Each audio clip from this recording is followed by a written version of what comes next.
Assalamualaikum warahmatullahi wabarakatuh. Perkenalkan, nama saya Sri Agusti Wahyuni, NIM saya 1933116. Di sini saya akan membahas mata kuliah tentang teknologi informasi, yaitu materinya tentang geoteknologi pada GPS. UAF ringan dengan fotogrametri onboard dan pemosisian GPS. Fotogrametri jarak dekat diposisikan sebagai aplikasi terdepan untuk foto udara yang bertujuan untuk pemetaan, inspeksi, dan meteorologi. Contoh bagian-bagian dari pemosisian GPS yaitu 1. Menyajikan ulasan singkat dari penelitian yang telah dilakukan di daerah penggunaan UAV generalisasi.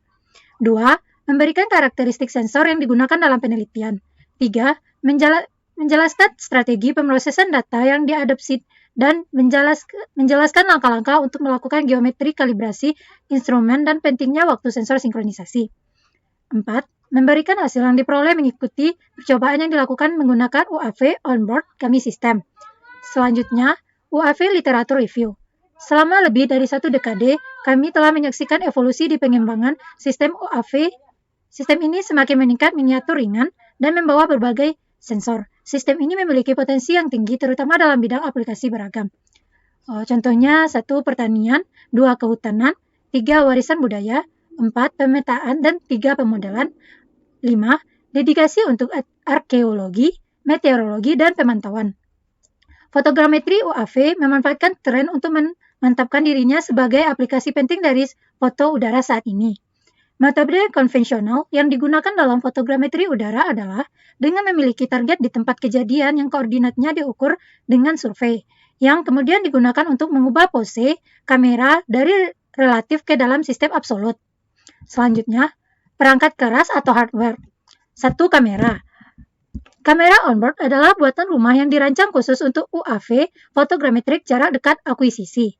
Kamera ini memiliki kelebihan massa rendah, 300G termasuk lensa. Sensor pencitraan yang dipilih adalah CMOS Full Frame 20 MPX. Keunggulannya adalah modular aspek kamera yang memungkinkan misalnya untuk menginteraksi chips GPS dalam enclosure yang sama. Kamera juga telah dikembangkan dengan batasan yang kuat pada kemampuan menawarkan sinkronisasi waktu yang stabil.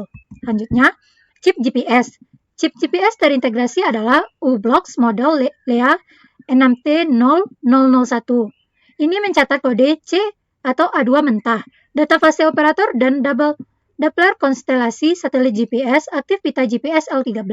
Pasca pemrosesan data yang direkam memungkinkan untuk garis pangkal pendek untuk mendapatkan pemosisian relatif yang akurat dengan menghormati stasiun referensi yang dikenal. Selanjutnya, UAV. UAV yang digunakan adalah percobaan dalam F550 model yang dikembangkan oleh DJI. UAV ini adalah hexakopter jenis yang memungkinkan penerbangan lebih stabil, menjadikannya pilihan baik untuk foto udara. Kelemahan dari model ini adalah jangkauan terbangnya yang itu tetap di bawah 15 menit. Selanjutnya, pemrosesan data. Untuk mencapai orientasi sensor terintegrasi dari fotogrametri akuisisi berdasarkan pengamatan GPS onboard seperti berikut. 1.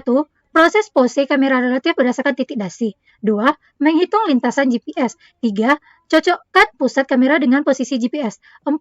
Melakukan kalibrasi lengan tuas yang tepat. 5. Mencapai sinkronisasi waktu antara dua sensor. 6. Melakukan fungsi data sensor menggunakan semua pengukuran yang tersedia. Selanjutnya, penyesuaian blok bundle. Perangkat lunak ini khusus oleh merasakan bahwa ia menawarkan pengaturan yang bagus khusus untuk setiap langkah pemrosesan fotogrametri. 2.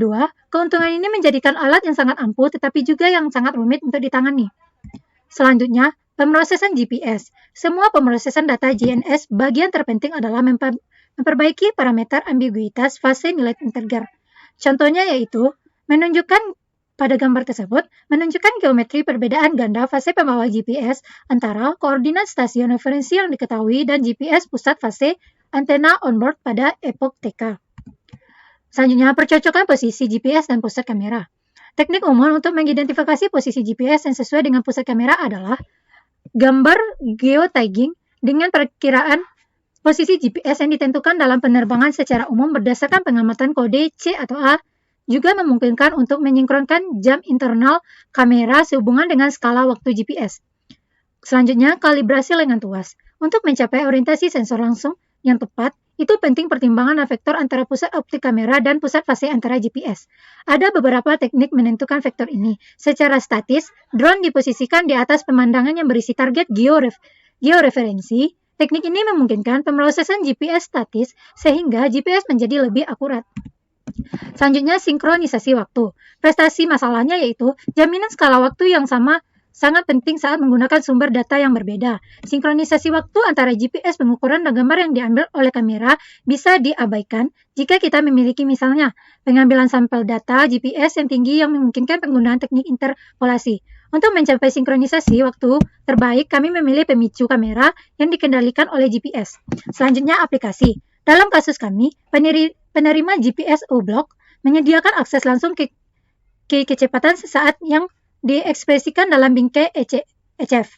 Jika data mentah pengukuran Doppler direkam oleh GPS, penerima memungkinkan untuk menyimpulkan nilai kecepatan sesaat. Selanjutnya, fungsi data. Langkah penting untuk mengoptimalkan keakuran akhir dari proses georeferensi adalah menyempurnakan semua parameter menggunakan semua pengamatan yang tersedia dalam suatu penyesuaian. Pengamatan yang bisa digunakan adalah titik pengikat, posisi kamera GPS, dan suatu opsional. Setidaknya, satu titik kontrol tanah jika vektor lengan luas tidak diketahui. Selanjutnya, survei eksperimental. Bagian ini akan menunjukkan dari 2 penerbangan UAV dan yang dilakukan dengan sistem yang sama seperti yang disajikan. Contohnya seperti yang di bawah.